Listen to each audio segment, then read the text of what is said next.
গ্রাম পঞ্চায়েতে আজকে প্রধান উপপ্রধান কারা নির্বাচিত হয়েছেন? শ্রীরামপুর পঞ্চায়েতে এমনি তো 13 জন ছিল, এখান থেকে বিজেপি থেকে 6 জন এসেছে আর সিপিএম থেকে 2 জন এসেছে। প্রধান বিজেপি দলের হয়েছে। কি নাম ওনার? প্রধান আছে তোয়াক্কুল আলী। তোয়াক্কুল আলী উপপ্রধানকে নির্বাচিত হয়েছেন? না। তো তোয়াক্কুল আলী যখন প্রধান নির্বাচন হয়েছেন তখন বিজেপি দলের 6 জন সদস্যের পাশাপাশি সিপিএম দলের যে 2 জন ছিলেন ওনারাও কি সমর্থন করেছেন? হ্যাঁ, সমর্থন করেছে। তারপর দুলিয়াকান্দিতে কারা কারা নির্বাচিত হলেন?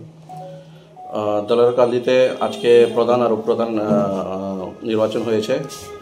দুলিয়াকান্দিতে টোটাল পঞ্চায়েত সদস্যের সংখ্যা কতজন? 11 জন আছে। 11 জন কি উপস্থিত ছিলেন? হ্যাঁ, 11 জন থেকে 11 জনই উপস্থিত ছিল আজকে। কোন কোন দলের সদস্য?